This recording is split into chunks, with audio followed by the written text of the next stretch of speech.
Coming up, highlights and reaction to Governor Beshear's State of the Commonwealth address.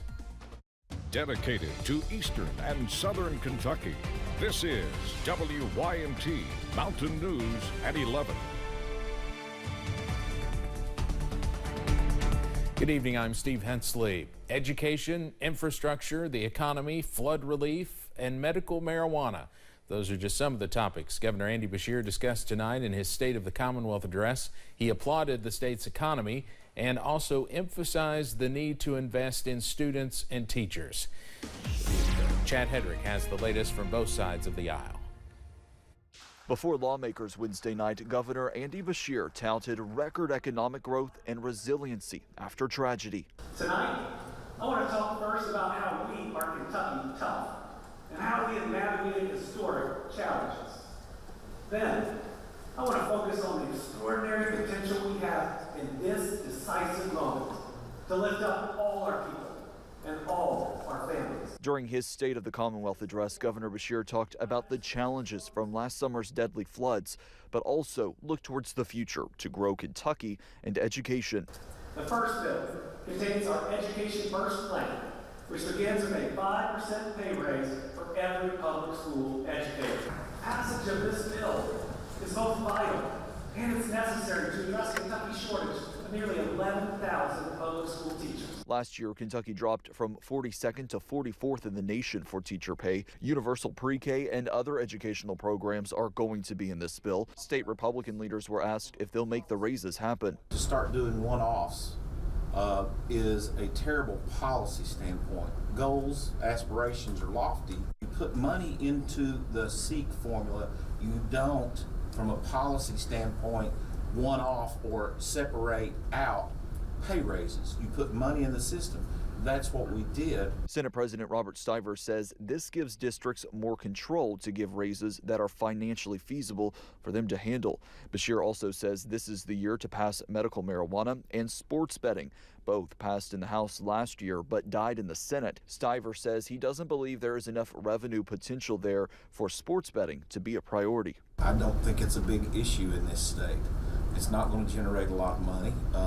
It's a appetizer or a dessert type of portion of your overall menu of your entertainment dollar.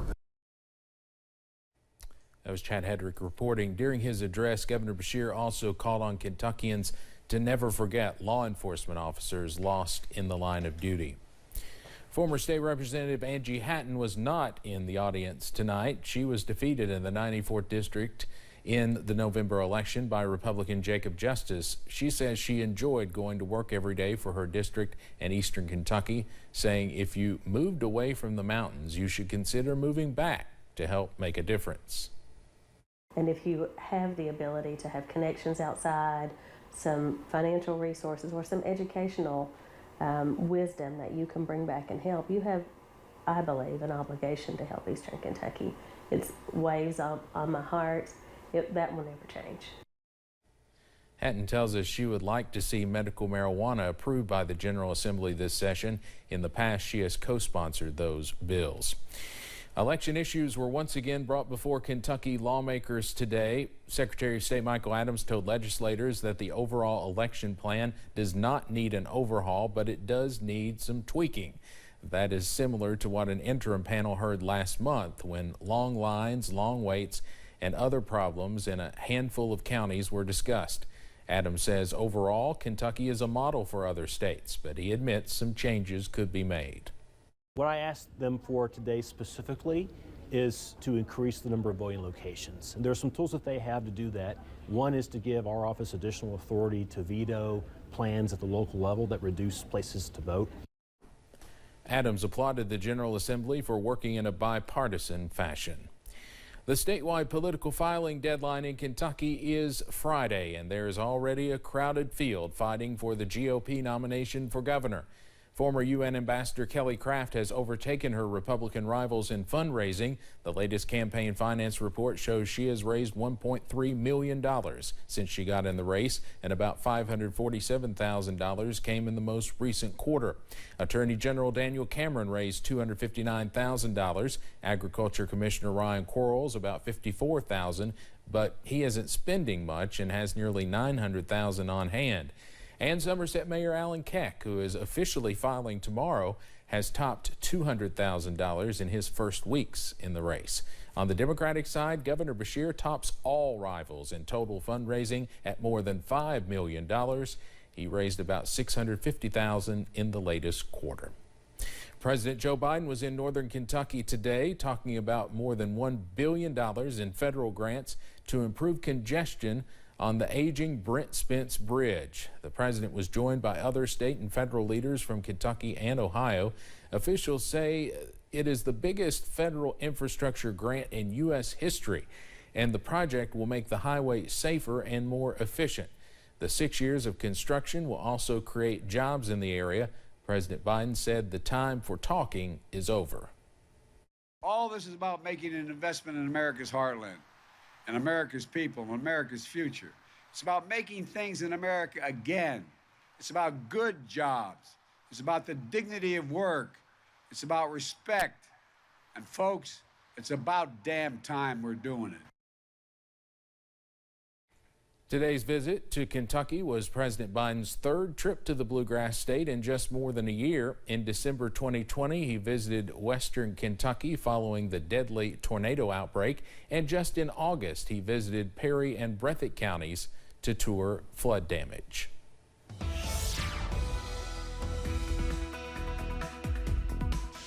A peaceful and cooling night throughout the mountains after highs in the 60s earlier today. We're finally cooling back to at least a little closer to normal tonight. Here's a look outside from downtown Somerset. It's all quiet through downtown right now. 48 degrees in Somerset. A look in downtown Pikeville shows a quiet scene as well, with plenty of city light being seen out there. Already seeing some chillier temperatures pushing in. Moorhead and Somerset at 48, Irvin's at 44, Manchester's at 42.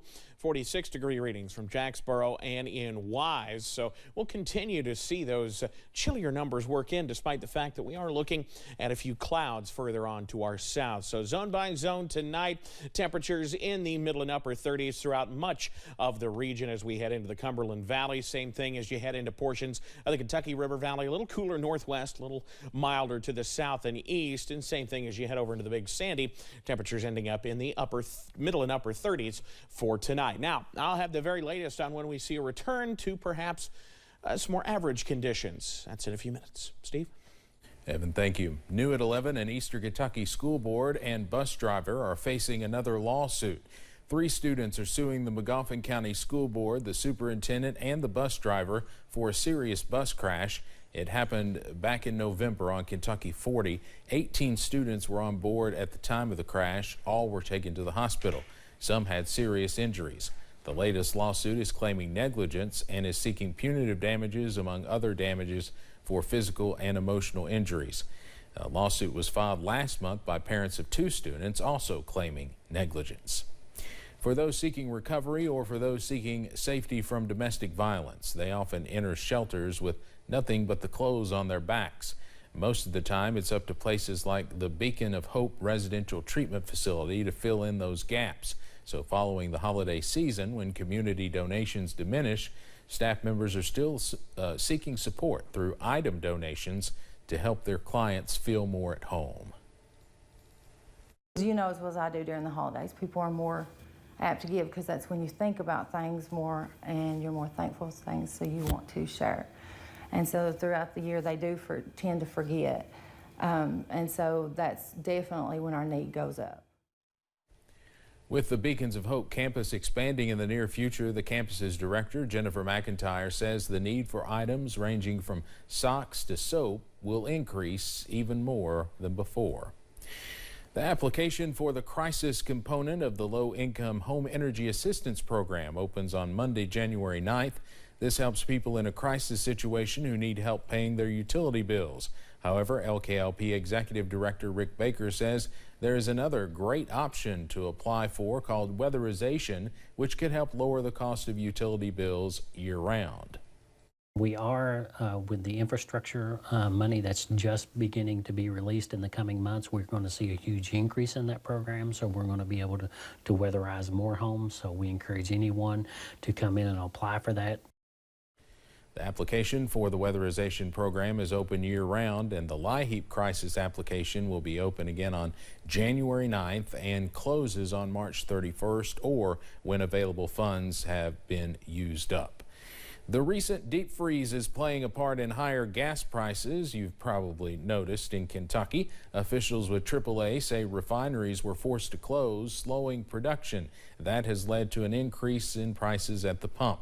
In Kentucky, the average is nearing $3 again. It currently sits at $2.92 per gallon. The national average is also up about 4 cents to $3.26 per gallon. Appalachian Wireless will soon say goodbye to its 3G services, one of the phases in moving toward a 5G future. Representatives with the company say the change, a result of the trending growth in the tech world, will mean service will be limited to 4G and LTE, so any device that is not compatible with voice over LTE will need to be upgraded. Representatives say it is not about making customers buy new devices, but about bringing their services up to date. Quite frankly, it's spreading. The usage just continues to just skyrocket, and it's the only way that cellular networks can keep up is to keep evolving with the technology. Any device that is not compatible with the 4G LTE system will no longer be operational once the switch is flipped this month. If you have questions about your device, you can find more links and information on our website. Coming up on Mountain News at 11, an NFL player is still in critical condition following a scary incident Monday night. We talked to a local first responder and football coach on how they are keeping student athletes safe here at home. Plus, looking drier as we head into the next couple of days, but not completely done with showers yet. The breakdown ahead.